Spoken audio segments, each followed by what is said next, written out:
Jared talks about why training is so important when reacting to a gun battle. That was really the way to stop this fight, right? Right. And that's the deal is if you think you're going to think about this stuff in the moment, you're fooling yourself. All this stuff is predetermined decisions made through training. Like you go to train, like that's where you get your groundwork. Almost my body was just responding and doing things that it's trained. Like I think when I think back on it, I remember grabbing him and starting to fall. And like as my muzzle's coming to his head is like kind of when I remember like, oh man, I decided to headshot him. You know what I mean? Like, because it was just like, that's where I give the Jacksonville Sheriff's Office and the SWAT team so much credit is they had my training, once the decision is made, that's the hard part, right? Is making the decision of when you can shoot, who you can shoot, should you shoot. But once the shooting goes and the violence goes, it becomes automatic. Welcome to Game of Crimes.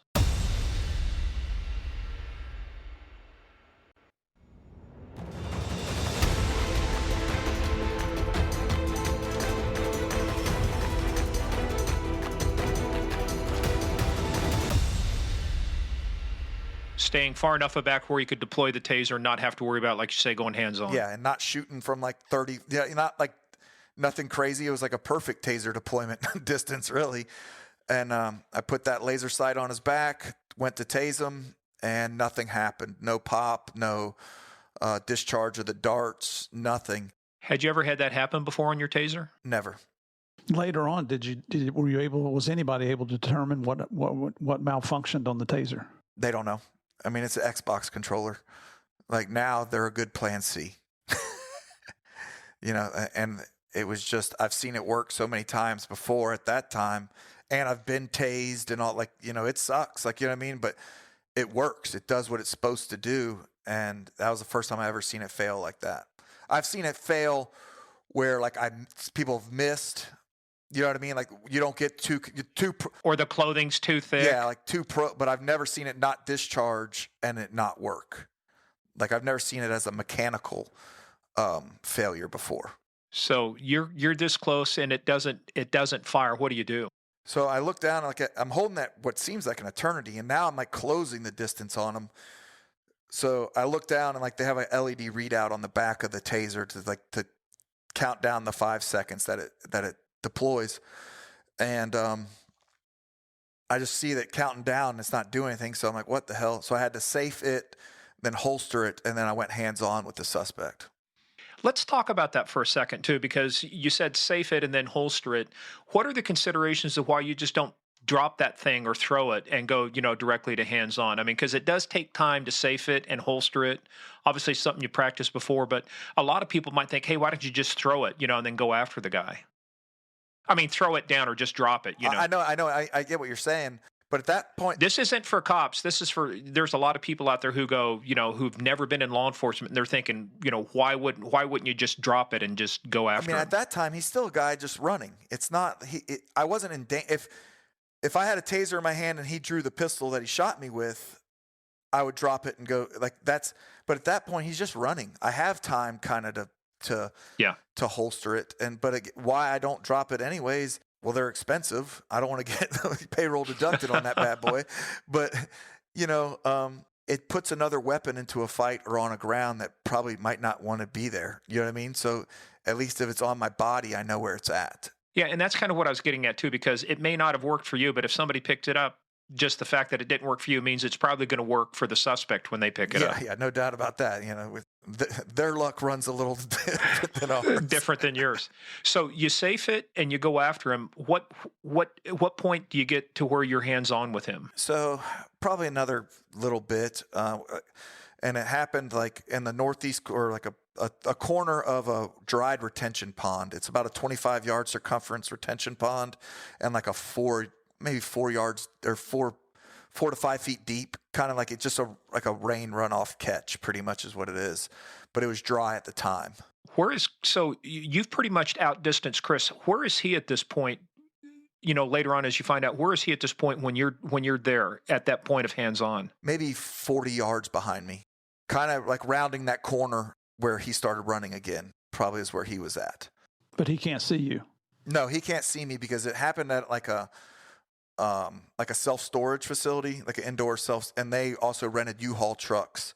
So like in their parking lot, they had like the big U-Hauls and we ran in between some U-Hauls. So his vision's blocked. He doesn't exactly know where you're at other than the general area. And now you're one-on-one with this kid now. Yeah. So he was wearing like a black hooded zip-up sweatshirt. And my plan was to grab his sweatshirt and pull him to the ground, pull him back, and we would go to the ground. Because at the time, with my football career and tackling and things like that, and then at the time I was training a lot of like mixed martial arts and Brazilian jiu-jitsu. So I am still, but I was comfortable on the ground. So I was trying to get to the ground. That's kind of where I probably shouldn't have took him to the ground. It would have behooved me to like push him in my mind, because of my training, I knew I wasn't the best boxer in the world, but I was good on the ground.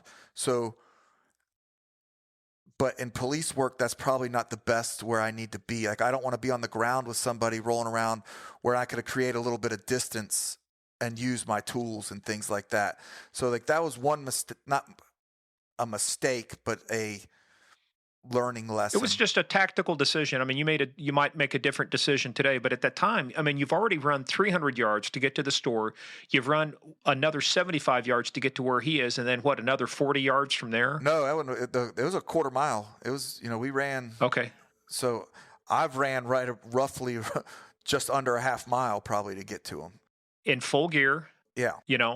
And what I'm saying is at that point, I mean, you've got other considerations too, because you've got to worry about your strength, his strength. What do you got still left in the tank? And that was the thing, is I don't think that I already made that decision when I train and things like that. That was a program decision because I always went to the ground. Like I was comfortable there. So, and I wasn't ever trained not to. It was just kind of one of those things that, looking back, pushing him forward probably would have helped me from maybe possibly not getting shot. You know what I mean? Or maybe giving me the opportunity to see the pistol. I don't know.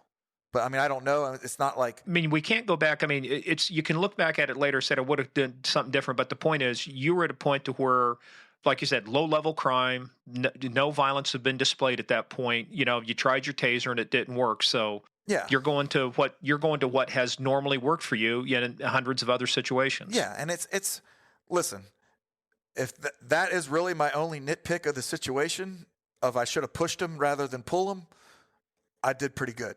You did well. You did well. Well, hindsight's always 20/20. So yeah, and that's really a good learning point for it. But it wasn't anything crazy. Like neither way is wrong. I just looking back, that would have been better that day. But what happened that day? So you get up there, you grab the hoodie. So I grab as soon as I put my hand on his hood, he starts spinning towards me, and like throws his right arm high and breaks my grip off his hood. Which even that movement of knowing to like throw your arm up high to like get over top of the grip, that's kind of a trained thing. Like that's not most people just kind of not a normal. Most people just try to rip with rip with their. So I don't know if he had, and I'm not saying, but like looking back, like that move in itself was it's like windmilling your arm that they do like getting over break a the grip and breaking it rather than just trying to like turn your shoulders and rip the hood out of my hand, which wouldn't have worked. You know what I mean? Yeah, because you had too much strength in your hand, but the ability to use leverage and use an entire arm as leverage kind of changes the leverage point for him. Yeah. So he broke my grip, and then let me ask you before you go any further, Chris, Jared. Did you have enough time in your mind to mentally think that, or is this through self-evaluations afterwards? That's just evaluations afterward. But the next part I immediately recognized though. So when he threw it and he came to rest, he had that 1 foot dropped. His body was bladed and his hands were like up on like protecting his chin, and his chin was lowered. That's a fighting stance. I've arrested hundreds. You're thinking like a traditional almost boxing stance where you've got that, Yeah, it was a traditional. It was a fighting stance. There's no ifs, ands, or buts about it. And after hundreds of arrests, probably thousands of arrests, and hundreds of people running or 100 people running. It wasn't a normal behavior for someone who was trying to get away. When people try to get away, it's a little like they start pushing and doing like slapping at hands, trying to like break your grip, and they still want to get away. This was he turned and stood his ground, and I immediately recognized it as a fight. And like that's what I tell a lot of people. That's the key to a lot of this stuff is early recognition of that you're in a fight, because you don't have to get punched to be in a fight. If you can read their body language and you see what's happening. The bell is rung. People are doing the dance. No one's thrown a punch yet. So that's street smarts. Yeah, and in my mind, you're not going to get the first punch. I'm gonna take your chances. So I threw a punch, threw an elbow, and closed the gap and grabbed him and pulled him in close, like still giving him knee strikes to the leg, trying to get him to the ground still.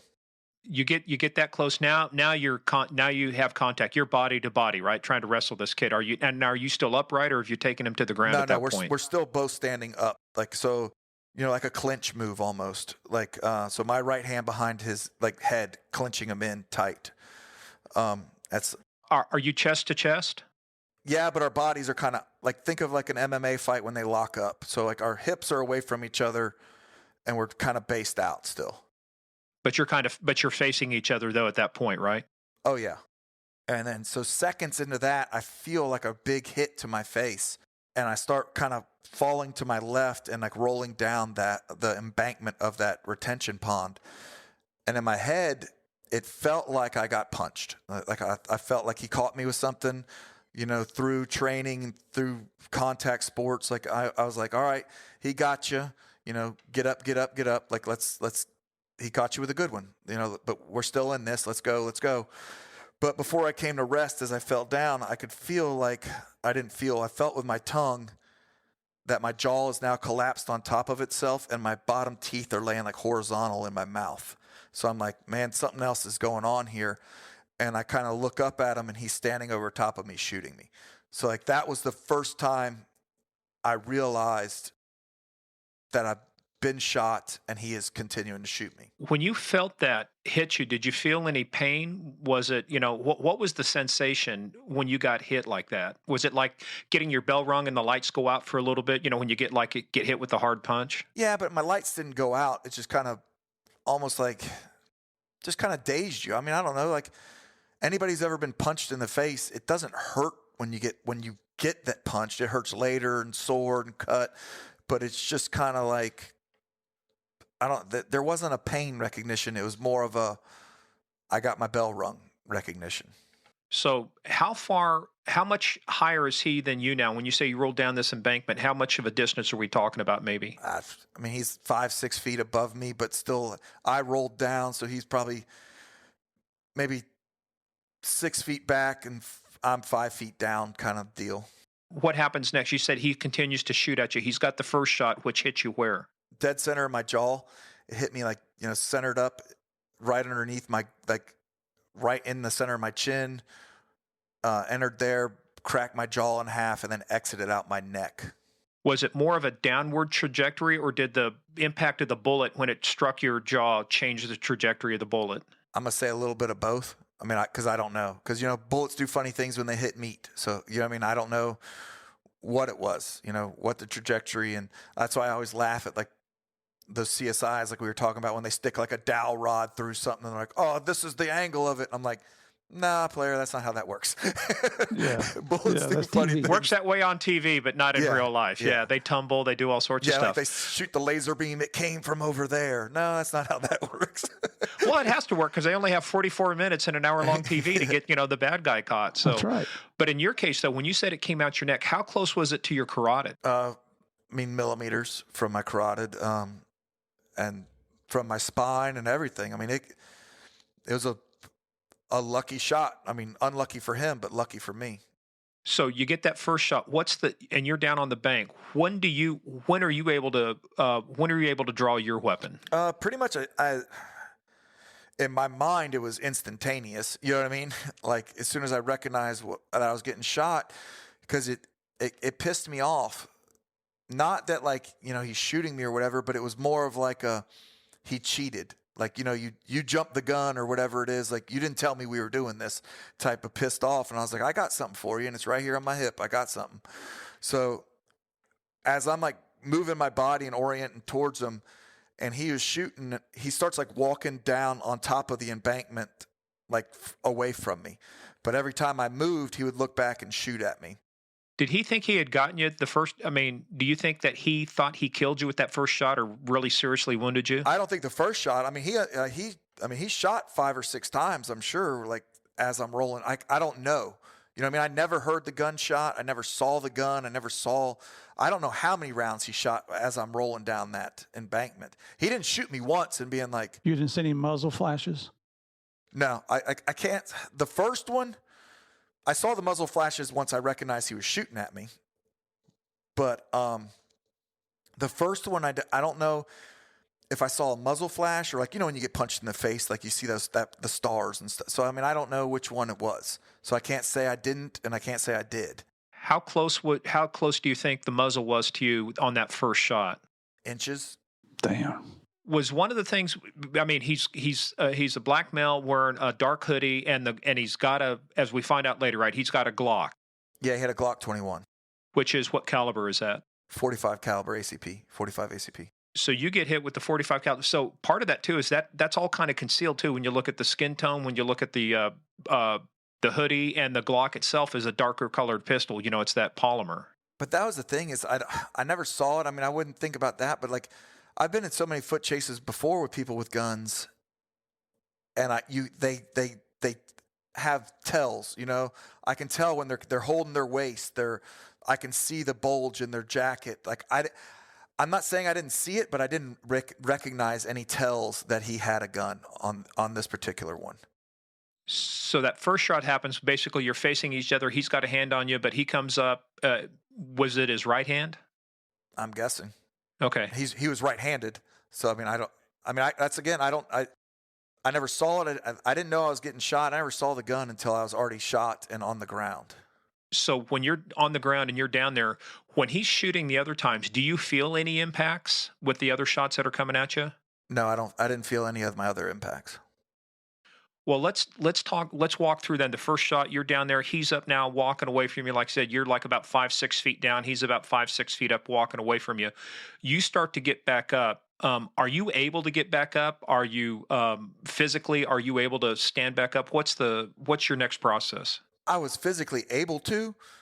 I didn't make it to it. So I drew my pistol and I started to engage him while laying on the ground, strong hand only. I was engaging him and like using my other hand to push me up off the ground.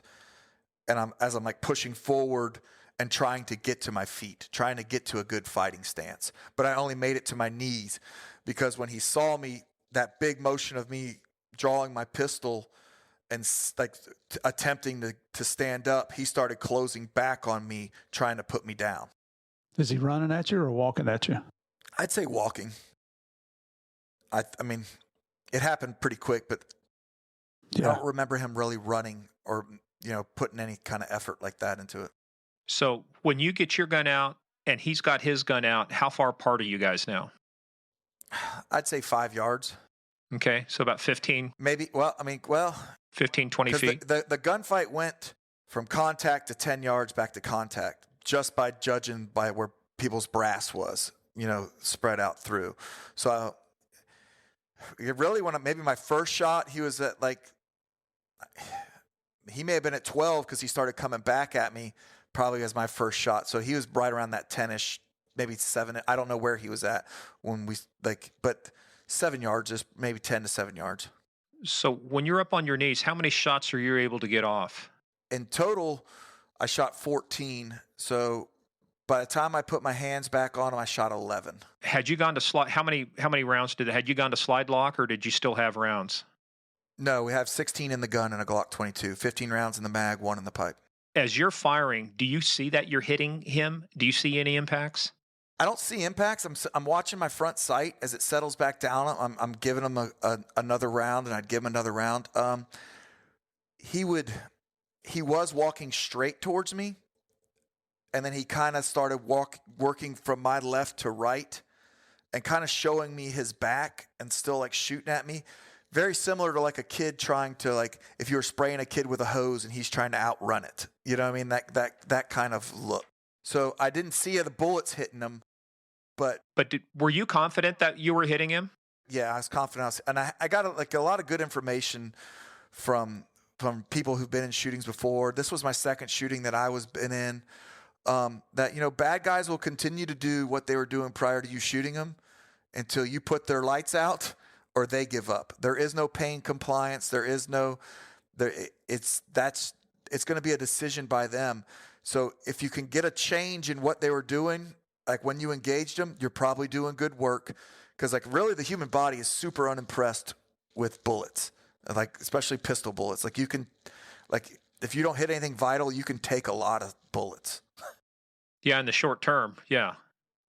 Yeah. So walk us through that. So you're firing back at him. He's coming down at you. When do you get back to where you're close enough you can go hands on? And what's that decision like? Well, I don't really know if I made the decision at that point. It was just kind of like through fighting and through training, I knew, like, I got to close that gap. I got to close it up and give me the benefit. So he closed the gap far enough away that I didn't want him to stay at the distance he was at, because he could shoot accurately at me, and we're at a very close distance, so you can do that. So I lunged up and I grabbed him and I pulled him to me. So, like, as I pulled him to me, it was like belly to back. Like, so his head's kind of facing away from me, but like around like my just underneath my chin, chest area. And I just grab him and I still fall back using my weight to pull him with me. And as soon as we hit the ground, I put my muzzle to his head and I give him 3 contact shots to his head, ending that fight. Everybody wants to come up with something witty to say or think they've got tremendous insight, but it's one of those things. It's just that you were literally in a fight for your life. And at that point, it was like, the decision is that you can either shoot into the body, like you talk about pumps, you know, or you can go after switches, and the brain is the biggest switch in the body. So that was really the way to stop this fight, right? Right. And that's the deal, is if you think you're going to think about this stuff in the moment, you're fooling yourself. All this stuff is predetermined decisions made through training. Like, you go to train, like, that's where you get your groundwork. Almost my body was just responding and doing things that it's trained. Like, I think when I think back on it, I remember grabbing him and starting to fall. And like, as my muzzle's coming to his head, is like kind of when I remember, like, oh man, I decided to headshot him. You know what I mean? Like, because it was just like, that's where I give the Jacksonville Sheriff's Office and the SWAT team so much credit, is they had my training.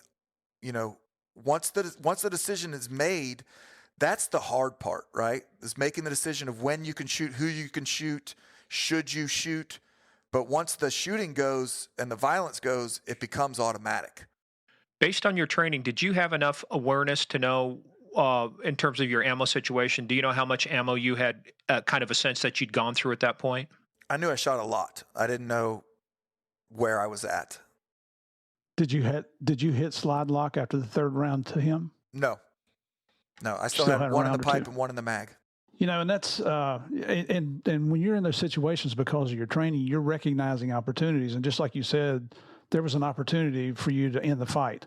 Right. It's not like, all right, I'm going to bring him down. I'm going to get his head in the right position. I'm going to put my gun against it, and I'm going to pull the trigger. Yeah, no. I'm going to fight from the position I have, and then I'll work to a better one. Yeah, because the danger is, at this point, is that if you don't stop him, he's armed. You think you've hit him, but you can't really tell at this point. He's a danger now to Chris or anybody else coming up. He's a danger to Chris. He's a danger to anybody. He's a danger to me. He's closing down trying to kill me. Yeah. Like, that was the main thing is, you know, he made the decision to close that gap on me, which was stupid. Like, that gives me kind of a little bit of joy, that knowing, like, the last thing going through his head was like, holy cow, what is this? Like, who did I just mess with? And that makes me, that's because, yeah. From the time the final shot is fired, the final contact shot, how long before Chris shows up?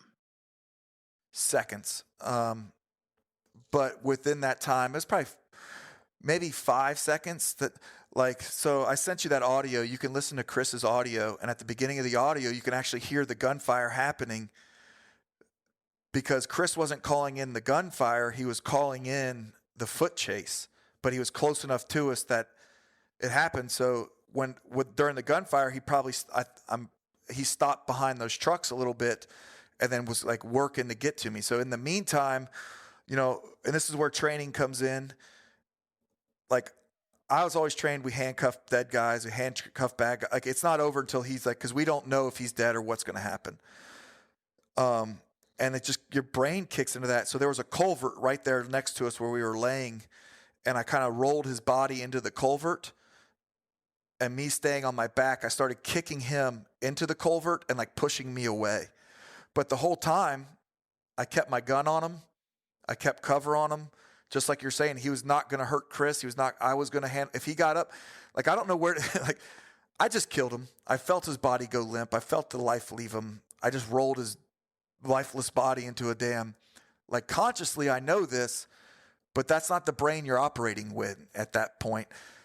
And like, so as I'm kicking him and I keep him cover on, like, I guess my mind's thinking, is this dude a vampire or a zombie or what did I say? You know what I mean? Whatever. But if he gets up, he was going to get more bullets. Like, that's just how it was.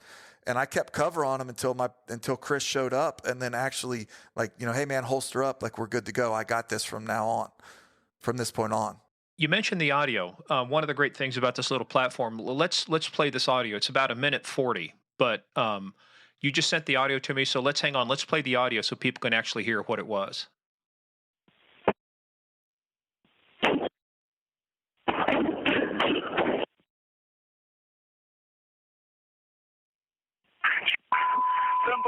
All units with 1033, 9400 Lane Boulevard.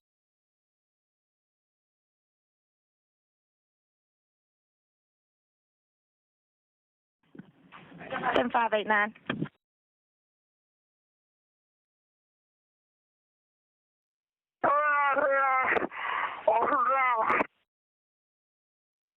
What's your 1020? 9400 Atlantic Boulevard. Suspect or individual description? HQ Rescue 1068, 9400 Atlantic. Officer down. 252, Delta 242, 1026, Delta 757, 1026. What business are you at? Where's he at? 941. HQ, we're in front of the storage place, 9400 Atlantic. Officer down. Rescue 1068.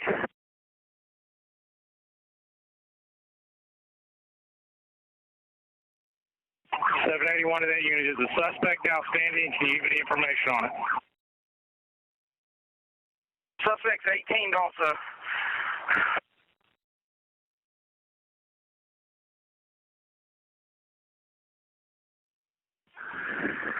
HQ 108, or 108 of those units shut down Atlantic Boulevard, that area right there in front of that place.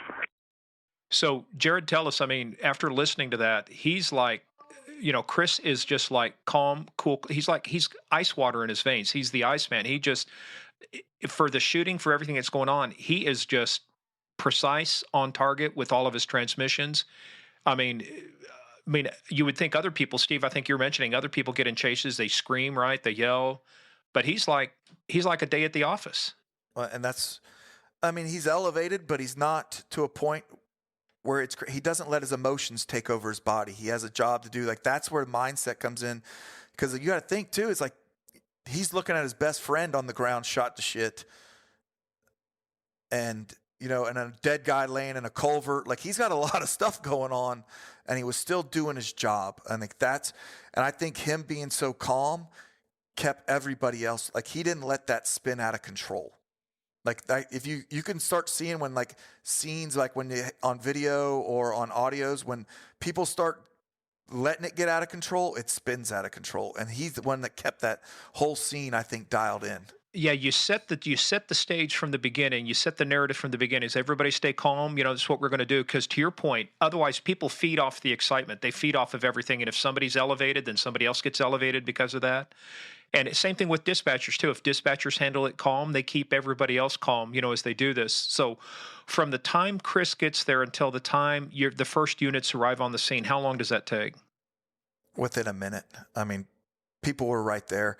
Like our substation for the apartment is in Regency Square Mall. So, I mean, like the police substation is right there. The fire, we had 10, 15 officers there before you could bat an eye. You know, and just back to Chris, his professionalism and the way he handled. I mean, you guys are both experienced officers, and you've heard people come up on the radio and they push that mic button down and they won't let go. And that ties up the entire radio so nobody else can ask the important questions. So his professionalism and short, concise information, get the word out there and get off that damn radio so other people can get involved. Oh, that's fantastic. Sure. I mean, he did a great job. I mean, there's people not here today because they stayed on a radio too long when they should have been fighting or they should have been doing stuff. You know, right. Like there's work to be done because like people get on that radio and they trust that radio so much. Nobody's there is going to come through the radio to help you, right? Right. Your help is what's there right now. Start getting people there, but you got to do work. I mean, well, and if there's an important question, right, you know, you can't get that out there if they got the damn mic keyed up. Oh yeah, for sure. Not everybody needs to hear what everybody thinks. It's just like, hey, I'm in a fight. Here's where I'm at. Get me help. And then, Yep. you know, you got to get to work. So yeah, I know you found out a lot about this, but when the fight is over, how many times have you been shot and where have you been shot at? I got shot a total of 7 times, 1 through the jaw. I took 3 to cross my body armor, kind of 1 on my, like near my left clavicle, 1 dead center in my sternum, and then 1 on my right rib cage.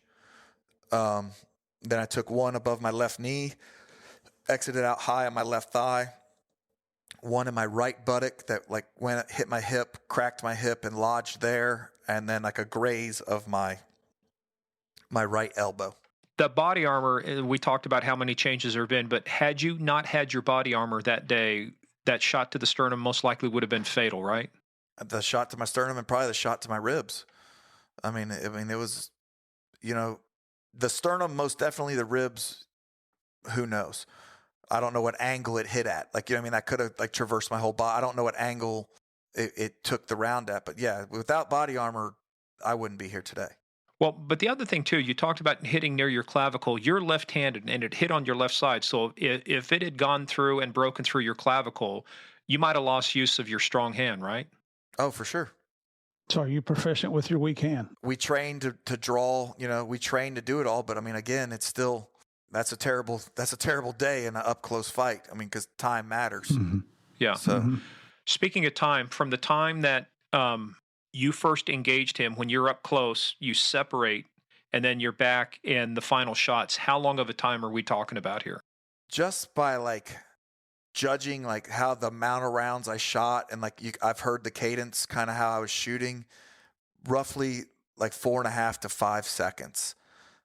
You know, because just kind of how I can judge by how many rounds. So like right in that general time frame. So I mean, he's very fast and very violent. He fired 12 rounds. I fired 14. So 26 rounds went back and forth in about, 4 to 5 seconds. That's putting some lead down range both ways. Holy cow. Other than the 3 contact rounds, where else had you hit him? I hit him in his right side, went through to his left. I hit him 2 in between his shoulder blades. I hit him once in the right, like the right arm, shoulder, and then came into his chest. So I hit him a total of 7 times too. And let's assume that he was able to run away. He didn't come back and engage. Those shots would have been fatal to him though, right? One of them. So the one that went through his side and through his stomach and his liver and his intestines, that would have been fatal. Like at the OK Corral, like 3 days later or something, he would have died of dysentery or some shit. But with modern medicine, he would have lived in that one. The one that hit his arm, it actually hit his bone and like dumped all of its energy and really didn't do anything. But so the 2 that hit his back, they were right in between his shoulder blades, like right on his spine almost. And like that's like what we're trained to shoot, like center mass and perfect K5 shots. But like we said earlier, like bullets do funny things when they hit meat. So one of them punched in, hit his shoulder blade, didn't even break it or anything, but traversed it up, and it came and exited out of his trap. So it was like it's a pure meat hit, like no major structural damage, no major blood, no bleeding, no real nothing.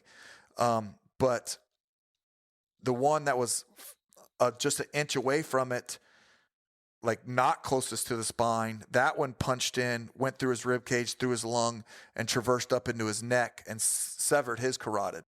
So he was dead. Yeah, there was no surviving that. After he took that round, he would have been dead before Chris even showed up. But you have about, 5 to 8 seconds of life left that your brain can do without oxygen, and that's the difference in pumpers and switches. So he was dead. He was a dead man fighting. He was still pulling a trigger and still walking to me because he didn't know he was dead. Damn. While you're out at the scene, we had a couple conversations, and it's this, the self-talk or the talk from other people is also very critical too. Like you talked about, there's cops who have talked themselves into dying from non-fatal wounds because they had the wrong mindset. But there was a couple things said out there on the scene while you were waiting for the ambulance to show up. I mean, Chris is cool-headed. You're like, yeah, okay, I've been shot, but hey, I'm going to be good. But had a couple, younger officers that got a little bit hyperventilated? No, he wasn't even younger. He was older than us. He was just, and it's not that he got into police work for the wrong reasons. He got in for the right. He's a good cop. He's a nice guy. But there's always a but. He wasn't ready for that side of the job. He's never seen a police. He if that was a gangbanger, it wouldn't have bothered him for nothing. You know what I mean? Like, he's seen death. He was a veteran officer.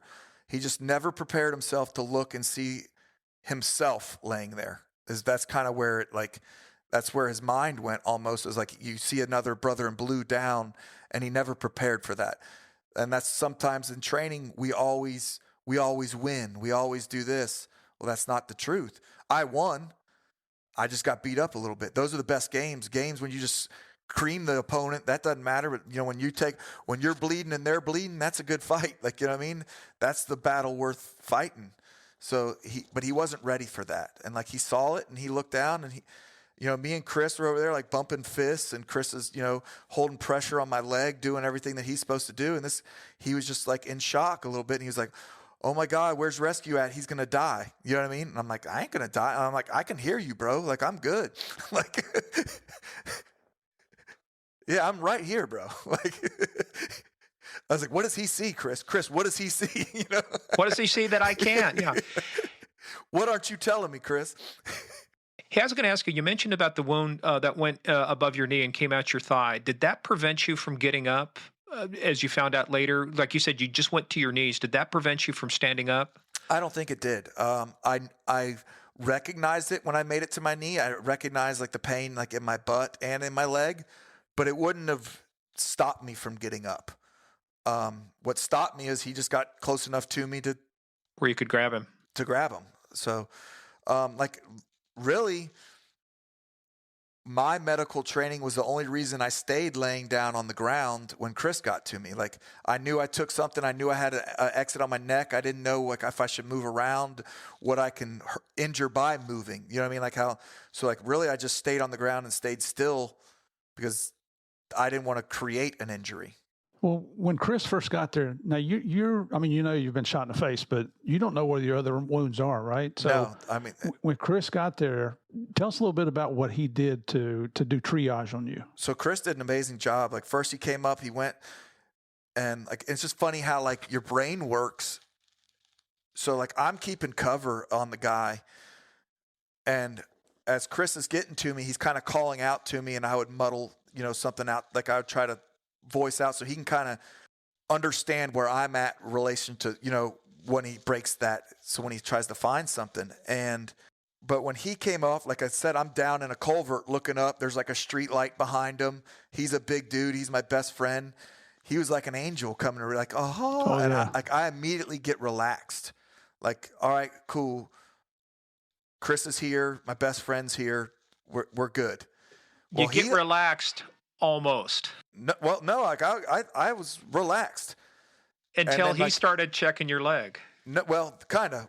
This is where, but he clicked me back into it because he stepped over top of me because he didn't see the guy laying in the culvert. He thought the guy may have ran off. He doesn't know what the deal is, and he's sitting there looking. He's got his gun drawn. He's scanning the area, and I'm on the ground going hey, bro. I'm down here shot and you're up there trying to get some. It kind of I was hey, bro, take care of me. It's my time. You know what I mean? The gunfight's already over. but he didn't see him. So then but he's like, where? And I could hear him saying, "Where's he at, Jared? Where'd he go? Where's he at?" And I had to point to the culvert. He saw him. He went up, verified he was dead, then came back to me, holstered me up, holstered him up, and then went to work on medical. So like that's kind of how your brain, like I was clicking in and out of like being dialed in. Like when I saw him, I dialed out, and then I had to get back into it. And then he came up and started doing like talking on the radio and doing triage with me. Well, but when he did triage, yeah, tell us about his thumb. Yeah, so he ripped my belt off. He started taking my shirt, and he would go in underneath my body armor, feeling my body, doing everything he's trained. And then he started running his hands down my thighs, and he sank his thumb real about all the way deep into the exit wound in my thigh. And then because I knew I was hit there because that hurt, but also the look at his face and how fast he snatched it away because he just stuck his finger in through my thigh. Now, did he snatch it away because he stuck it in your thigh or because of the way you reacted to him sticking it in your thigh? I'm going to say because his thumb sunk into my thigh. Like he was like, like that's not natural. Yeah. Yeah, that's not supposed to do that. How long are you on the ground before rescue gets there and loads you up?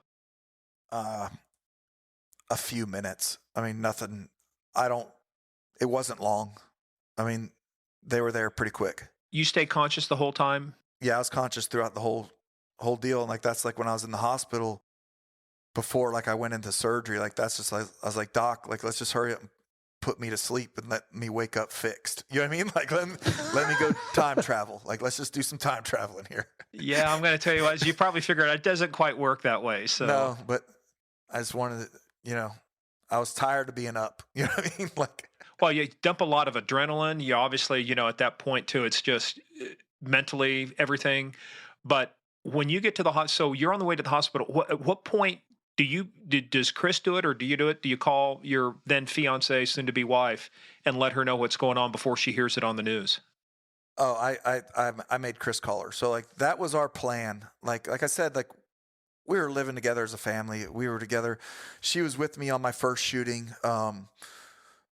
We always had a plan that if the incident calls for that, the sheriff's office will send someone to the house and notify her that like I've been involved in a shooting or I've been hurt or whatever it is. If she will hear from me, I will call her or somebody will call her before they get there. Like that is like I'm on a time clock. Like I better tell her.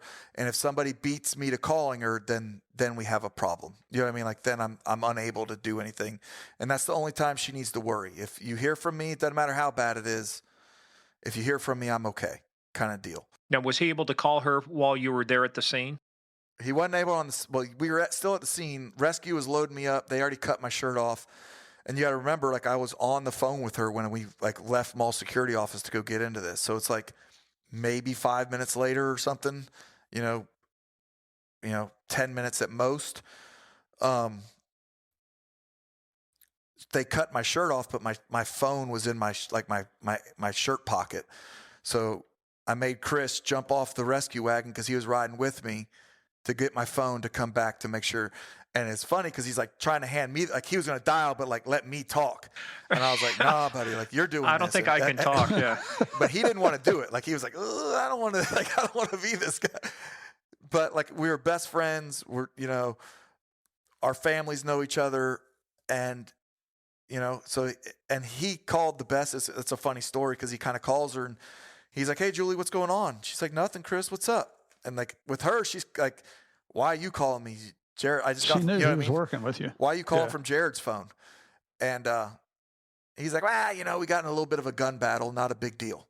Jared's been hit, and we're going to the ER. Like, get Fletcher and let's,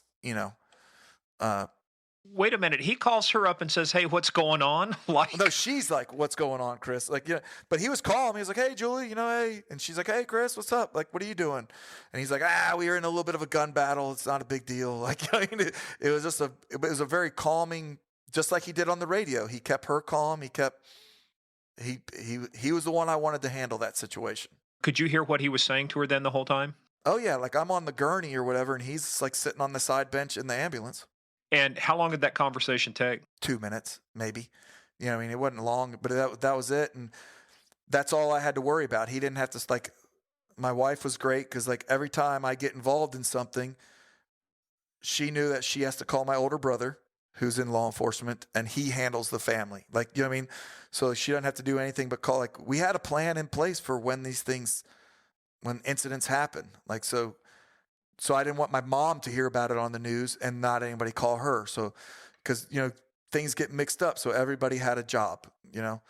She called Chris's job was to call her, or my job is to make sure she's notified. And then it's up to Rod to deal with everybody else. So they get you to the hospital. How long is it before you're in surgery? Did they take you in right away? No, I had probably hour and a half or so. I mean, it's just all kind of like a blur or whatever, you know. But no, I was up. My family was able to come in and and sit with me and do all that. And, you know, I'd go back, get a CAT scan, come back. And it was kind of cool because it was just great that the amount of police that showed up to the hospital, like, we took over, like, that floor. Like, when they would wheel me places, I could look, and it was a sea of blue, which was cool because I was like, well, at least people like me. You know what I mean? They like me. They really like me. Yeah, they really like me. So, you know, it was just cool to see that. Well, plus it takes, when you get to the hospital, I had to take my partner to the hospital when he got shot in Miami, and it takes a while. And this time, you know, by the time you're getting there, you're 8:30 at night, maybe. And there's probably not a surgical team on duty at the hospital at that time. So they've got to call people. They got to determine the extent of your damages, make a decision on which way they're going to go, call the team in, all that. But they give you morphine for the pain?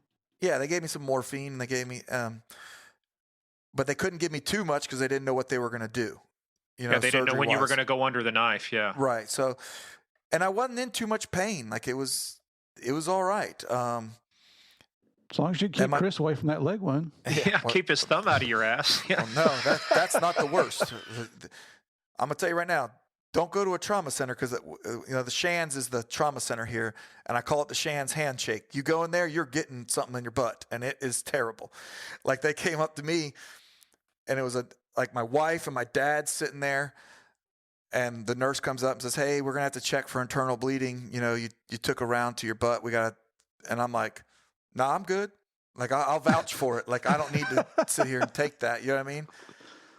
And then finally they're like, "No, we got to do it." And I was like, "All right, go ahead, whatever." And then she steps out, and then old Sausage Fingers comes around from behind her, lubed up and whatever, and rolls me on my side, which is kind of funny because they rolled me, like, they were on my left side. They rolled me onto my right side, and I was shot in my right buttock, and the blood pooled up a lot inside my buttock. So it did, like, not really, it was, I guess, internal bleeding, but it was kind of trapped in the skin. So when they rolled me, like, that looked like Play-Doh of blood shot out onto the gurney. And my wife was, like, sitting next to me, and she was like, "And going out." Like, you know what I mean? Like, so she started, like, getting, and then old Sausage Fingers had to check me for internal bleeding. That was probably the worst pain of it all. I was like, oh, man. And it was just terrible, man, because it's like days later in the hotel, I'm still all greasy bootied. I'm like, man, this is just terrible. Like, someone got a wet wipe or something. Like, clean me up. Yeah, let me tell you what, man. That's that sticks with you for a long time. Well, yeah. You know, and it's good that you could laugh about it now. It's necessary, but damn, it's not comfortable, is it? No, it's definitely not comfortable. Yeah, and you know, when you see a proctologist, it has a whole new meaning for you. But I'll tell you the other thing, too, about trauma centers, too. This is one thing I learned, too, working cases, and even when I had a minor, nowhere near yours, but pain is a diagnostic tool for them. They don't really care that you're in pain. They just want to know you have pain or certain things work and stuff. So jamming needles into your foot and doing stuff is like, okay, good, that works. It's like, how can you be so cold? How can you be so heartless? You know, it's a job. Like we would say, it's a job. How can we work homicide scenes or go to shootings? It's a job, you know? Yeah. It was funny. Like, so, like, speaking of proctologists, my brother, he's older than me. He had to go get the prostate exam. Yeah, or colonoscopy or whatever. And like, they make him drink all those things for like 24 hours. And he's like, man, it's called colon blow. I've had that. It's called colon blow. You drink it, there is nothing left in your fucking intestines when you're done. Everything you ate from 8 years ago is coming out. Red velvet cake, 10 years ago, it's coming out, baby. Yeah, so he's like talking to me, and he's like, man, it's the worst. You couldn't imagine not being able to eat for 24 hours. It was like and I said, bro, are you telling me? Like, my jaw was wired shut during this incident for like 8 weeks. And I was like, I didn't have any, like, don't tell me about 24 hours of liquid diet, bro. Like, he's like, yeah, sorry, my bad. I'm the wrong Didn't person think to that talk one through. to. You're not going to get any sympathy out of me on that one. Well, this very similar to episode 26, Claudia Polinar. She was the LA sheriff deputy who was shot in the face. Same thing. She had her jaw wired. She made him blend up. What was it, Steve? A burrito or a taco? Just so she. So what was Enchilada or something. Oh. Oh God, I can't. Blending a burrito. I'm sorry. It just does not carry the. They tried all that. That's, oh man. A team member of mine, great guy, came in, and like his mom had her jaw wired shut, so he had like a whole cookbook, and then he had like an IV bag that had like a tube that you're supposed to run behind, like, and all these recipes that you could just blend them up and like squeeze it. But oh my God, it made me like almost gagged. How much weight did you lose? 180 in the hospital, not much. So I was in the ICU, got shot Saturday night. I checked myself out of the ICU Tuesday morning. I did not want to be there. Like I wanted to get like. I didn't know that was an option when you've been shot on duty. Yeah. It was an option for me. I wasn't staying. Like, that was like one of the first things that I was like, get me the hell out of here. Like, Where'd you go? Home. I went home. Straight from ICU to home? Yep. Like, they were like, well, if you can walk, we'll let you go home. I was like, standby to standby, guys. And so I walked around the floor, like stumbled around, like, and they're like, all right, I guess you can do it. Hold my beer. Here I go. That's exactly what I was going to say. Hold my beer. Hey, now, you know how cops are, even when you've been shot and stuff, everybody's still got a sense of humor. Did anybody screw with you while you were in the hospital? Any of your buddies? No, not in the hospital. I mean, because I wasn't there long enough for it to be okay. Like, I had a super high fever. So, like, that's what they were worried about. They thought I was going to die from, like, the fever. Like, they couldn't get it down. So I went, like, let's say at 9 o'clock at night, 9:30 Saturday night. I don't remember anything until like, I guess it'd be late Sunday night or early Monday morning type deal, because I had like 103, 104 fever they were trying to beat. So they kind of kept me, not in a coma, but like just drugged up. Well, so you're able to beat that fever and get out of ICU and go home by Tuesday. Yeah. Wow. So what kind of support system did you have to have set up at home to help you recover?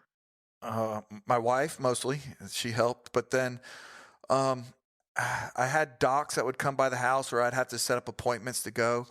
I had SWAT medics that were, on the team and close to me. They'd come check on me and things like that. And that was one thing that, like, in the hospital, like, I was barely peeing. Like, I was super dark. Like, my piss was so dark. I'm like, look, I'm dehydrated. And I'm trying to tell them, because I had to write everything on this notepad that I had. And I'm like, get me some fluids. Give me fluids. And they wouldn't do it. And literally, I got home. Some medics came by, and I took like 2 bags, like drank them like quick through an IV. And like, I immediately felt better. Like, my bones weren't aching. It took a lot of ache away. Like it like just the fluid getting back in me. So, I mean, that helped out. And then I started peeing, back to a regular color instead of peeing pancake batter. So important stuff. Yeah, that's that's no fun. It's funny now, but it's important. And for those folks listening, in Jared's alternate life, he's also a novelist, and he writes graphic descriptions for true crime novels. I peed pancake batter. I have never heard that one before. I can only imagine pancake batter. But you're right. The color is, mellow yellow is kind of what they want to go for. You want something that's light, but not. You don't want it totally clear. But here we are talking about urine. Well, that's what I get where they were at. They didn't want to wash out the intravenous drugs that they were giving me. Like, so I get it, but I mean, I don't know. I kind of know my body, and I was like, I need something. I need some fluids.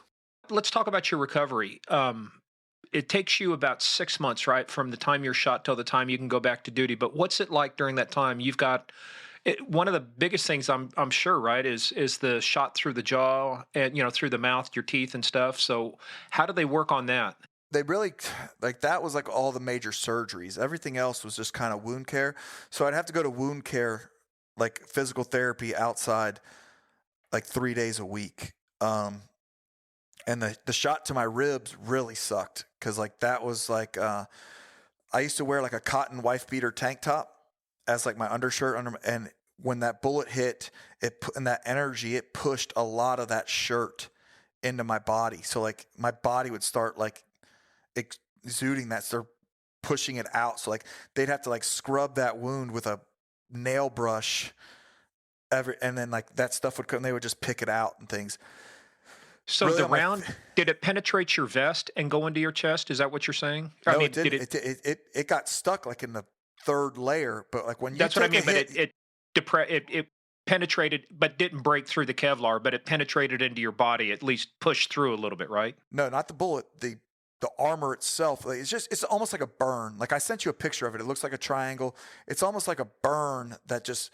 It's a big energy transfer. I mean, that's all it is. It didn't penetrate anything. It was just, but it took that shirt and pushed that fiber into my body.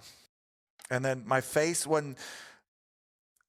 got infected, which was really jacked up. But the other wounds were just kind of like really taking care of them, like packing them and unpacking them and letting like the muscle grow out instead of like a big scar and things like that. So they did a really great job at wound rehab. Did you have to go visit Dr. Sausage Fingers again? No, hell no. I wasn't seeing that guy. I mean, they hit me, they catfished me is what they did. They sent the girl in and I was like, all right, yeah. And then they came in from the backside. I was like, oh, you got me. Literally. Yeah. Worst dentist I ever had. Yeah. Oh, I'm sorry. Larry the Cable Guy. I got to give him credit for that. So how many surgeries have you had on your jaw? I probably had about 15 to correct everything. Are you done with the surgeries or you still got more? Hopefully I'm done. Like the whole bottom left half of my teeth is fake. So I mean, I might have to get that like fixed. So it's like a bridge and implants that go all the way through there. But hopefully I'm done, But if I'm not, it's just part of the game. I just gotta roll with it and get it fixed. What were some of the after effects though of being shot? You said you had nerve damage, you've lost sensation. Yeah, so I have zero feeling. Like my bottom lip is numb and it's like all the way down. So it's almost like a goatee of numbness, I guess you could say, all the way through my face. So is that why you have the beard? So when you slobber on yourself, it's got some place to catch it. At least, My buddies get a big kick out of it when we drink beer and stuff, and it starts running down the side of my face. Same thing we said to Claudia. Said, hey, yeah, we'll just that same thing with her. Same nerve damage, stuff dribbles just your out the smile face. Nerve that runs down that jaw once they're like, well, it might come back, and then like that's what they kept saying. And then the maxillofacial was like, it's not even there. Like it stops like right here on me. He's like, it's not growing back. Do you have to worry about burning yourself or anything that you drink something hot? Does the tongue, can you still, any damage there? Or I have burnt my lips, like putting my lip to something hot and like sipping and like, oh shit, that's real hot. But I've already burnt my lip, but I don't know. I guess I've done that, but I don't really make it as a concern, I guess. Yeah. Don't lick a stove. That's the best advice I can give you. Hey, well, it took you 6 months. What was work like when you came back? What were you allowed to do after you came back? Well, when I came back, I went right back to the SWAT team, right back to full duty, and getting back at it. Like, you know what I mean? That was it. Life is normal. Like, that was the thing is, like, even my wife or anybody will tell you, it was never, is Jared ever going to come back to work? Like, I wasn't, like, it was, when is Jared coming back to work? It was never an if, it was always a when. So that first day back, little celebration there at the SWAT office or what? I mean, a little bit. I mean, but I don't know. It's not like that. I mean, everybody, we've already celebrated. Like all those guys have already been with me. They've already been, I've been out with them. I've done stuff. It was just like, welcome back, bro. Like, time to get your ass back to work. Let's go. Yeah, cool. Here's your caseload. You know what I mean? No rest for the weary. Yeah. You got a great mindset, and that's part of the thing too. It's what they call a growth mindset too. It's not a fixed one. It's like you always wanted to learn from something. You took these tests, and so coming back on your first day, how did your view of things change? now you put the uniform back on. You've been involved in one shooting beforehand. You were involved in a couple later. But when you came back to work, how did your worldview change based upon the fact now you were the one that got shot? It really didn't, man. This shooting, it validated all the training that I did. That's the good part about it. Like, it just I didn't change my training program. I was like, wow, this stuff is really working. Like, this is when I saw it in real life happen to me. So it validated everything. It validates all the hard work you put in the gym, all the hard work you put on the range, and, doing these scenario trainings. You understand some of the pain that you thought was maybe a little bit of hazing, but it's actually setting you up to do, you don't fully understand it when it's happening, but it gets you through things. That was one good thing about it was I've hurt myself more than I really got hurt in this shooting. You know what I mean? I felt more pain that I've done, and I've endured it, and I've made it through it. So the pain isn't a dictator of how bad things are, I guess. So, I mean, it was pretty cool. I mean, I started reliving the doubt of a early policeman who's never been in a shooting. How will I act when the shooting comes? You know what I mean? Before my first shooting, I was, you hope that you're going to do okay, but you don't really know. And then I felt okay, and I felt almost proven by that point, but I didn't know. So when I got into my third shooting, I told people, I was like, I needed that. And people are like, you don't ever need to be in shootings. You don't. And I'm like, look, when people's lives depend on whether or not I can pull a trigger, and I'm not going to freeze, I'm going to do my job. I needed that. You know what I mean? Cause I know that I'm going to do the right thing when it has to happen, and I'm not going to freeze, and I'm not going to let my nerves take over. Right, or PTSD or bad memories or whatever you want to call it. Right. Yeah, and it's like self-verification that you're still good to go doing this job. Right, and that was the thing is I have PTSD from that shooting, but it's more physiological than psychological. When I don't sleep at night, it's not bad dreams. It's not that. It's, when your body goes into that protection mode where bullets don't hurt, it dumps all that adrenaline and all those chemicals in your bloodstream. You now become susceptible to it. And sometimes your body just starts releasing those things into your bloodstream, and you're not going to sleep. And for a while, that was hard for me to take, or to understand. And I had to talk to friends that have been involved in things, and they're like, yeah, bro, that's part of it. But it's physiological, not psychological. Because the psychological, I'm going bro, you're not a pussy. What are you doing, man? Tighten up. We can get through this. Go to sleep. And because it wasn't ever I'm worried about a shooting, or I'm worried. It was just if they say it's hypervigilance. If I had to mow the grass tomorrow, I would sit there and think about mowing what time am I mowing the grass? You know what I mean? And it would just keep me up. So now just understanding it and accepting it, when I feel it happening, I can feel it. It's I'm like a kid on Christmas Eve. My feet get anxious. I can feel it spool up in my chest, and I'm just all right, well, Jared's not going to sleep for a little bit, and I'll go to the couch so I don't mess up with my wife or whatever, and watch TV and just, I'm up for a little bit, but I'm not spooling it up worse, worrying about it or pushing it and things like that. And I tell guys all the time, man, we earn that shit. Don't think you're faulted because you have it, because guess what, man? Accountants don't get PTSD. You earned it. That's what makes us heroes. That's what makes us, the people we are, servants, because people don't get we do a job and we're doing that, but the scars on our soul and our heart, people don't see that. They can't understand it. And what's going on internally with all this stuff, across all first responders, you're not supposed to see people's bodies mutilated like we see in car crashes or whatever it is. That's a scar on your soul. And that's because we bear that, and we put our name in the hat over and over and over again and come home and try to live a normal life. You're not normal, but that's what's great. Like some people are like, hey, I don't understand how you can do that. And I'm like, cool, I don't understand how you sit behind a desk and do you. But you do you, I'll do me. And that's what makes the world a great place. You know what I mean? I'll protect you when shit goes off. You just keep my taxes in order. Well, let me ask you, if you go out to, say, a 4th of July celebration, you hear fireworks, has that ever had any effect on you? No. I mean, I still go to the range. I still shoot all the time. I love it. Like, it's America. I'm going to celebrate America. Like, I don't have PTSD like that. Like, it's not like mine's physiological. Like, I mean, I'm damn near borderline pyro. You give me fireworks, you can lure me away from anything. Blow shit up with a fire and some fireworks. I'm like, let's go. Well, in the work and the training you do, Lieutenant Colonel Dave Grossman. Heard of him? Yes, I do. Yeah. I know him personally.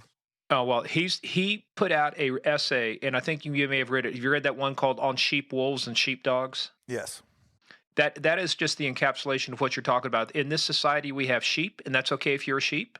But there are wolves, and the sheepdog exists to live between the wolf and the sheep. And people don't understand that mentality, but that's what it is. It's not very few people get into this line of work because they want to get into a shooting. A lot of people get into this line of work because they want to protect people. They want to serve people, like you were saying. Sometimes that serving involves the use of force. Sometimes it involves writing a ticket. Sometimes it involves taking a life. And that's a responsibility very few people, even the President of the United States doesn't have that kind of authority. Cops are one of the few people in society that are given that ultimate thing. And the way you've handled it, it's amazing too, because I tell you, I just read an email that just came out. I'm good friends with the folks that run the Virginia Association of Chiefs of Police. The FBI now has been tasked by law to collect information on, it's called the law enforcement suicide data collection, but attempted and completed suicides. And the reason I ask you this is a lot of people who've gone through this. Suicide is the number one killer of cops, not on duty, not anything else. It's been suicide for so many years. How have you handled it? You said it's physiological, not psychological, but has the physiological part ever given you self-doubt? Has any of that ever crossed your mind, contemplated it? No. I mean, I love life too much to do anything with that, even when it gets bad or whatever. And I mean, the suicide thing, it's a real thing, but I'm not, and I think it's our egos that get us into those things, that you feel weak, or you feel when you start having these problems, you don't go for help. And like that's just ego ruining it and taking, like, to me, I'm never going to let these people beat me from the grave. Like, it's not going to change the father I am, the man I am, the friend I am, the husband I am. It's not going to change any of that. You're not going to beat me from the grave. So, I mean, it might be just my will to beat them still that keeps me from doing that. But if I committed suicide, they won. And that ain't going to happen. Well, there is something also very unique about this case too, because I have never heard of this happening before. But you got a letter from the suspect's mother. Well, maybe. I don't know. I don't want. Supposedly a family member with the mother sent this to the sheriff's office. Sheriff's office gave, like, there's a bunch of, like, I hate to say, like, fan mail or whatever, but people wrote the sheriff's office and they would deliver me letters. And supposedly one of them was from what I know of the suspect's mother, she was a great woman. Like, I kind of think it was from them was when the homicide detectives went to her house to notify that her son was dead and that he shot a policeman. Her first response was, "Is the policeman going to be okay?" Which, that's just a good person. Like, you can't, like, you just told your son's dead, and you understand that he did wrong, and and she asked about me, which made it pretty awesome. But then, like, in the letter, they just said he wasn't raised like that, and he just wanted to be a gangster. He wanted to be something that he wasn't raised to be. And I kind of believe it. It is what it is. He may have turned out to be somebody okay, but your actions have consequences. I don't care what you might do at some point. He made a life-altering decision. Bad decision that day. And that's the thing. And, like, I can't sit there and stress myself out. What would he do? Because I don't care. I don't care what he did or why he did it. I don't care about the whys. It's what he did, and I put him down for it. You can eat yourself up wondering about that stuff. Right.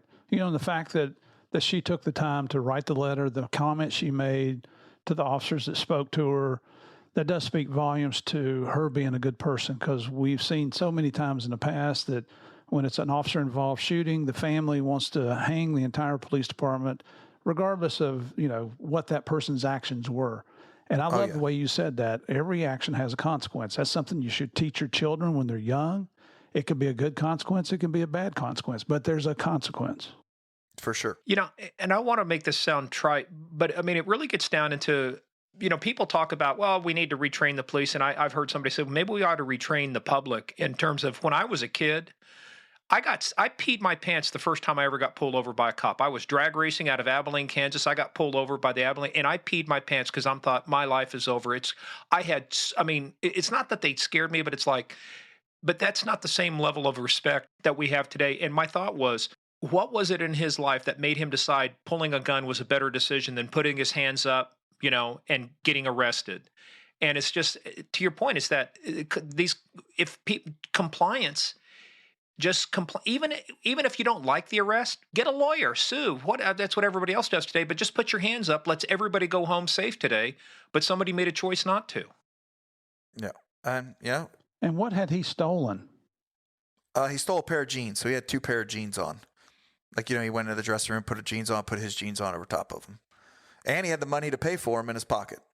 So, I mean, people make bad decisions every day. So sometimes but like what you're saying, like I have my own thoughts on why we aren't respected as much anymore is we start putting police in too many spots in society and they're getting inoculated to us. It was a big deal for you to run into I don't remember a policeman ever being at my house. I don't ever remember a policeman, you know what I mean? But now we're putting them in elementary schools. And not only as like for security, I get that they should be there for security, but they're doing all this stuff with the kids and all this and like social workers. Mediating family disputes and neighborhood complaints and being there like, you know, and what you're doing is you're just inoculating somebody to all that. And so now you're not the figure like that you should be. Like you are what you represent, what is all right in society. Like that's what you should be representing.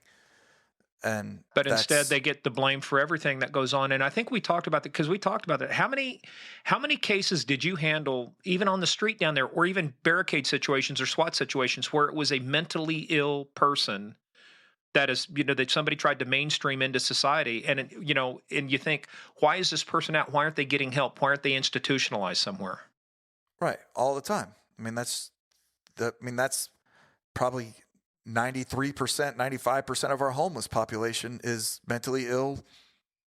You know, they need help with that. They're not choosing to be homeless. They just don't have they don't have the necessary social skills and everything else to learn how to function. But again, then you put police in the unenviable position of you can't arrest your way out of homelessness. You can't arrest your way out of mental illness. Why are we putting that burden onto the law enforcement system as opposed to why don't we have social and safety nets designed otherwise? You know, we talked about this. It's not so because much you're talking about a whole nother branch, right? Or I can send a police officer who's already getting paid to some 30-hour course put on by some bullcrap, and then I can say that they do it. It's just a cheap way to get there because they don't want to open up another office and train up other people and pay. It's just cheaper to pay us, which then puts us in a bad situation. So when things go wrong, it's just like, oh, well, like I get like some of like the defunding the police. I get some of that stuff. We should be doing law enforcement. That's what we are. We're law enforcement officers. And they keep making these petty laws sometimes, and then it makes the police look bad. But really, they came up with this law. Like they did this. Yeah, like, the police didn't pass the laws. It was the politicians who passed the laws. Right. The politicians are saying this and like making it like, you know, what was it? Eric Garner that was in New York City. And when they choked and he had a heart attack and they, you know, freaked out about when they. So I get that the police officer, I don't think he used excessive force. The guy had a heart attack. But the reason he was there is because that guy was selling loose cigarettes, right? They call them loosies. Like so you can buy a single cigarette. That's why they had a task force designed to stop that, because there's a tax thing. People were getting away from taxes and doing this. Do you think, like, as a kid, this guy's like, I'm going to fight the crime against loose cigarettes. It's killing America. No, some politician made that. Some politician made a task force to go out so they can do their thing. And that police officer didn't want to do, like, he just saw an opportunity to be on a task force where he can wear jeans and a T-shirt to work every day. It's going to up his career. That wasn't his life, but he had to enforce laws, because that's what we take. So if you really want to get into it, stop making us enforce these laws. Stop making dumb laws. Well, that would require maybe some smart politicians, but that's a whole nother topic. Yeah, because cigarettes, it's all about tax revenue. Gasoline's tax revenue. I mean, so many things revolve back to how are we missing out on collecting money, so we're going to pass a law against it. And then now we put the cops in the position of being de facto tax collectors as opposed to enforcing the law. Which is just, it's just terrible. Like, and then you can't really say that to anybody, because people are just like, no. But that's the truth behind it, you know? Hey, no, I can tell you, we've been out of the game for a while. I mean, you just recently punched out, but think about it. How many cops would love to say, no, look, we'd just like to get back to being cops and just dealing with, the things that we should be in society, as opposed to caretaker, social worker, psychologist, there's a bunch. I mean, and I think you would see society be different. Even working accidents, is that really a law enforcement job? Because all that does, that's a mechanism for the insurance companies. That's exactly what that is. Like, you know what I mean? Unless someone broke the law, like if it's a minor civil infraction, then that just needs to be what it is. Like, unless someone's DUI or committed a crime, then the police shouldn't respond to it. If there's injuries, somebody's going to show up. But if it's a fender bender, look, exchange information, be on your way. Not even insurance companies need to hire people to respond to these things. Right. You're exactly right. You know what I mean? Or even think of an alarm call. Why do the police even show up to an alarm call unless it's a robbery alarm, like one that's triggered, or afterwards to write the burglary? But that's the deal, is you're never going to catch it. And how many fake false alarms there are just tie up police time so much, when we're just working for them. They can set up a call center, and now they're an alarm company. They don't do anything except for monitor something. And then they call the police to go respond instead of their own. Well, look, they got to that point in many places. I had a friend of mine, chief of police down in Grand Prairie, Texas. They passed a false alarm ordinance. Basically, it's like after 2, the price goes up. You wouldn't believe how fast people fix their own alarm systems and fix the problems once they started having to pay money. We write alarm citations too, but it doesn't work. Well, I think it depends upon the area of the country too. I mean, it depends upon the size of the city. You're something like Jackson. What's the population of Jacksonville? Jacksonville population's roughly 1 million. Can fluctuate to 1, 2 during the day with people coming in. And so you got, but I think the thing is, the policing you do in Florida is not the type of policing they do in Texas or in California or New York or Kansas. Everybody's got to realize is that one size does not fit all. What works for you may not work somewhere else, but there are basic concepts. We get back to, people want to just get back to the basics of law enforcement, the community policing, Sir Robert Peel, let's get back to the police are the public and the public are the police. Everybody's in this together.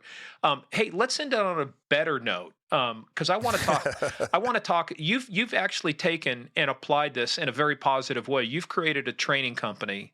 So let's talk about that. Let's talk about the things that you're doing to transfer over these lessons that you've learned. To help train the next generation and the current generation of people. Right. So roughly 11 years ago, I started Reston Group Training, and was that because of the shooting? It wasn't necessarily because of the shooting. It was. That helped because I started going around the country and talking in groups and doing my debrief and talking about my shooting. And that's when I started realizing that not everybody has been trained the same as I have been. I lived in a Jacksonville Sheriff's Office bubble, and how fortunate I was. I really didn't realize it. I thought everybody did that. And it wasn't the case. So I started Reston Group Training really to get law enforcement training from a law enforcement guy on how like to really handle yourself and to deal with these situations. So we train law enforcement military units and also civilians on shooting and tactics and things like that. So you said you've actually grown pretty good, right? You're one of the largest training organizations. We're not one of the largest. We are one of the more respected. We get our names in the same circles with the big dogs, you know. So that's what I like. You know, I'm just a policeman doing this stuff, and I got friends that are in Delta Force and all that stuff, and they have their companies, and we work together, and it's just kind of cool. So how many conferences a year do you put on, or training sessions? Training sessions, we probably put on over 20 training sessions, attend several conferences and talk, and I donate my time to like Texas Tactical. I always pretty much put a class on there trying to give back to the fellas. And I'll do probably a couple other tactical officers conferences. I've done probably almost every state's tactical officer conference speaking or, you know, donating time back, because I feel like that's kind of I'm not doing it anymore. And the younger generation that's coming up, I think that they can learn from my lessons, you know, like I learned from guys before me, so they don't have to write their own book. Like they can have things and just make themselves better sooner is kind of what that's my goal in life. So as a old warrior, like that's our job. Like that's what keeps me in the fight, is getting the younger dudes fighting. Now you can point at the younger dudes and go, hey, look, you go chase him now. Yeah, hey, look, that guy's running. But I still can't do that. I still got to beat him. I still got to get off the chair and go after him, even in your walker. I'm going after this sucker. Hey, there you go. But one of the other things you do too, so if you're in law enforcement out there, there is a name that is synonymous with law enforcement and equipment for, I mean, I can't tell you, probably even before Murph's time, back during the Colonial War, you know, the colonies, there was Safari Land. Back when we had muskets. Yeah, they were selling musket loaders for Murph. You know, it was the first speed loader for muskets Murph bought from Safariland in 1792.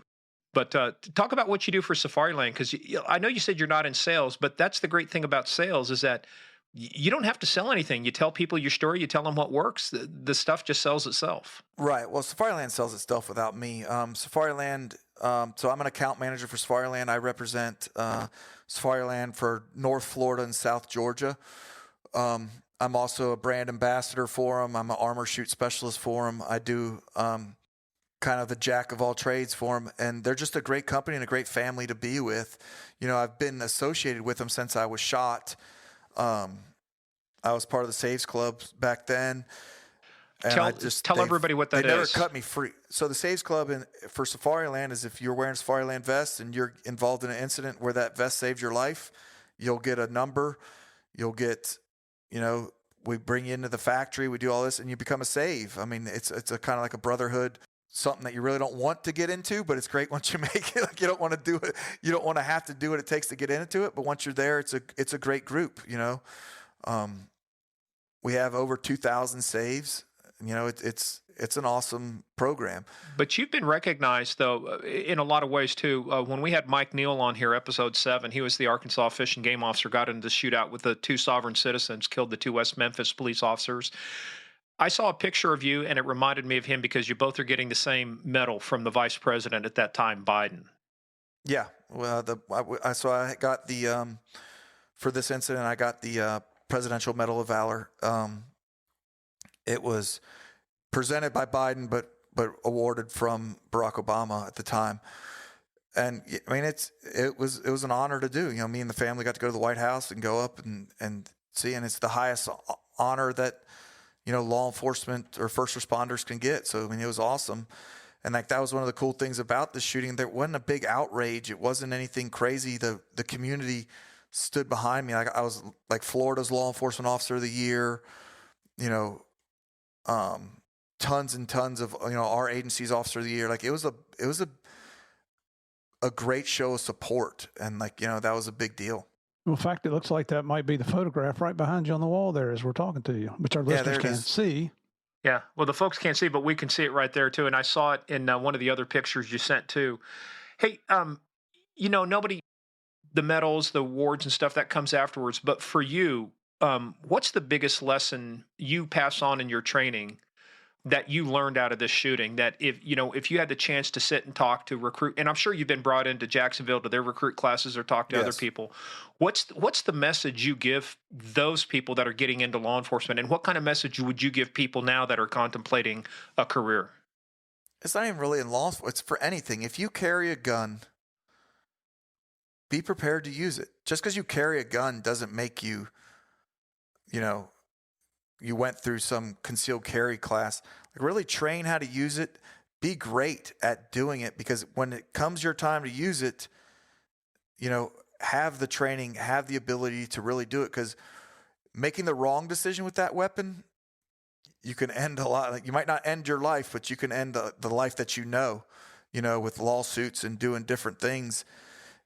And just be ready for it and be a professional. That's kind of what I try to tell everybody. Be a professional. Professionals, they go to the range, they go to the gym, they go to, they go get training. They do all these things to be better. And that's just all I can tell people, because all this stuff, you can hope for it. Like we said, you can hope that it turns out, but that ain't going to do, even like a basic law enforcement academy, that's good enough to get you through an officer involved shooting. It's not probably good enough to get you through a gunfight with skill. You need to start putting it through and like going that extra mile. Yeah, hope is not a strategy. Right. That's the minimum that you need.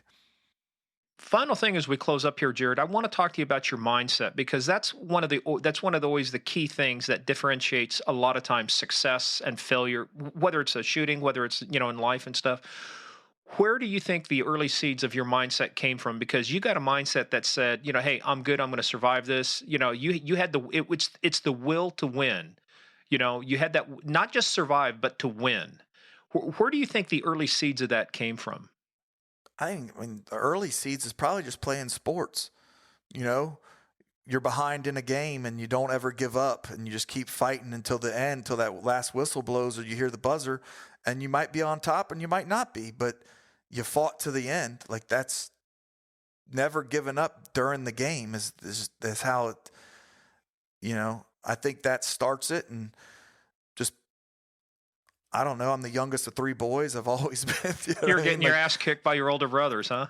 Yeah. I mean, you just got to win. I mean, that's just, people depend on you to win. Like, people want to put things off and not act like, I'll just do me over here. Like, you can't do that if you decide to take a job in law enforcement. You took the oath to defend those people who can't do what you can do. And I take it seriously. Well said. Very well said. That's obvious, man. In spite of having a brother on DEA, you turned out well, man. Well, he's probably the better half of the group there, but we like you too, Jared. What does your other brother do? He is an executive vice president. He's in the IT, or not IT. He's in the tech world. He works for Google right now. Oh, so he's a trillionaire. Yeah, he picked the right. My middle brother picked the right. We just chase him now. He can pay for the family vacation, but yeah, no doubt. If people want to find out more from you, about you, where can they go to, Jared? All social media is under Reston Group. YouTube, Instagram, Facebook. Give us a like, give us a follow, and we update that all the time. And RestonGroup.com? RestonGroupTraining.com. Yes. RestonGroupTraining.com. So if you guys are interested in training, like you said, you even train civilians, right? Oh yeah, we train a lot. I mean, I would say like our firearms courses are 60-40, 60% civilians. And they're serious about doing it. And like, you always hear people like, why would you teach civilians how to shoot? Because they're damn Americans. That's why. And I want them carrying guns, and I want them to know how to do it. And most of the time the civilians, like I always tell policemen to thank one when you see them in class, because without them, I couldn't afford, most police departments don't pay for training. A lot of this training that I provide, police officers pay for it out of their own pocket, like that want to do it, and civilians pay for it. And us as trainers, we couldn't survive and make a career out of this. We'd be doing something else if it wasn't for these people paying for training and paying for these things. So like they're the ones that are helping you guys. So like that's what I always tell everybody. Well, I'd say, why do civilians get training? Because I want them sons of bitches hitting the target they're shooting at and not everything else they're not supposed to be hitting. So Yeah, there you go. I mean, I want them to win. I want them to win. Like, there's a lot of bad people in this world. We don't need the police only to get them. Like we need to jack up our army too. Quite frankly, dude, there are many places out there to where the cops aren't going to get there in time. If you can't defend yourself, they cannot get there in time. You're exactly right. Hey, Jared, we will be putting this out the week on the anniversary. It'll be the 14th anniversary of your shooting. So it'll be January 26th, 2022. But you have a tradition, basically the way you observe it, right? So how do you observe, in a sense, you celebrate life, right? So how do you celebrate January 26th? Well, it's a celebration of life. So I get together with my friends that were there, my friends I've made now, the friends who've made me into the man I am today, my brothers, and we all get together and we go down in St. Augustine and we do a little tour of the bars and we take 7 shots for 7 shots. At each bar or just one bar? One bar gets 1 shot and then you just drink in between. It turns into it's a walking day and an Uber ride home. It's a walking tour. Yeah. It's a walkabout. Well, man. Yeah. But why do you do that? Because I love life and I'm going to celebrate life, you know. Even the bad times that happen during that year or during that life, that's part of life. It's not all unicorns and rainbows, you know. That's what makes us who we are and builds us. Brother, it has been a true honor to have you on here. Now, you know, what we said at the very beginning of this interview, our listeners understand why we said it's such an honor to have a true American hero on here. You know, we've done interviews with, I did an interview with Marcus Luttrell and his brother Morgan, and their motto is never give up. And we all say that, but you're the living example of what happens when you don't give up. You survived, you came back to fight another day, and look at you now. And now you're going to be famous because you've been on Game of Crimes. I know that's what you were shooting for, right? I'm got my fingers crossed. We'll see what happens. Hey, hope is not a strategy. We just determined that, right?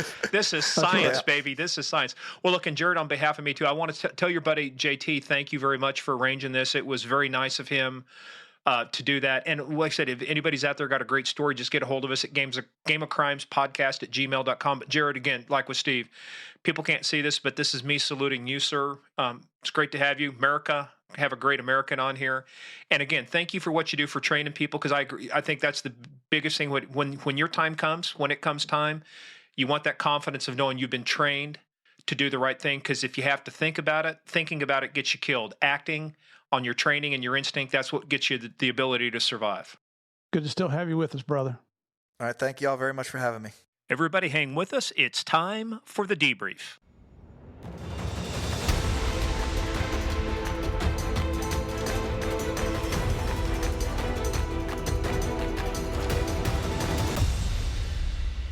We told you it'd be a little bit graphic, and you know, folks, that's the reality of it. It's when you're in a life and death struggle, and you've been shot 7 times, you got to end the fight. You got to end the battle. And Jared had more fight in him than the suspect did, and that's why we're able to talk to him today. Absolutely. And you know what I really admire about Jared and his story is he didn't let that slow him down in the least. He continued with his career, retires from the Jack Sheriff's Office. He's now running a training company where he's sharing his experience with less experienced police officers, which is what you need to do. You know, think about back when you were in college and your college, I'm in a criminal justice program. The instructors that I had the most respect for were those who had been out on the street and had actually done the job, not those that had gotten the master's degree but never been on the street, and they're trying to teach you about police work. So the people that are learning from Jared are learning from somebody who has truly been there and done that. I mean, immense respect for this man. And not only is he teaching cops, he's teaching civilians. He's teaching people how to properly use weapons, how to handle themselves, how to respond to dangerous situations. So, hey, you know, good on him, man. And I'm telling you, if you thought that story was good, we got some other good ones coming up. But, you know, when you've been shot 7 times, but you still have not just the will to survive, but the will to win, what an incredible mindset. You know, and that's I'm telling you, Murph and I talk about this all the time, but that's what it boils down to. Whether it was your partner getting shot, you know, whatever case you work, it's that mindset. You have to have the will to win. And when you're in those situations, you have to have the absolute will to survive. And man, this was a story of both. So we were honored to have Jared on. Absolutely. just like Mike Neal, he got the presidential medal, although he did not nut check Joe Biden like Mike Neal did. So, Now that's a memorable event.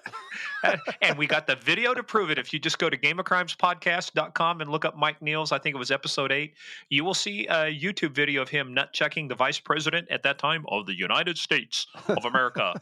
So, Good job. Good job. Well, hey guys, we hope you enjoyed this. Again, if you do, go over to Apple and go to Spotify now. Hit those 5 stars. Give us a rating. Let us know what you think of content like this.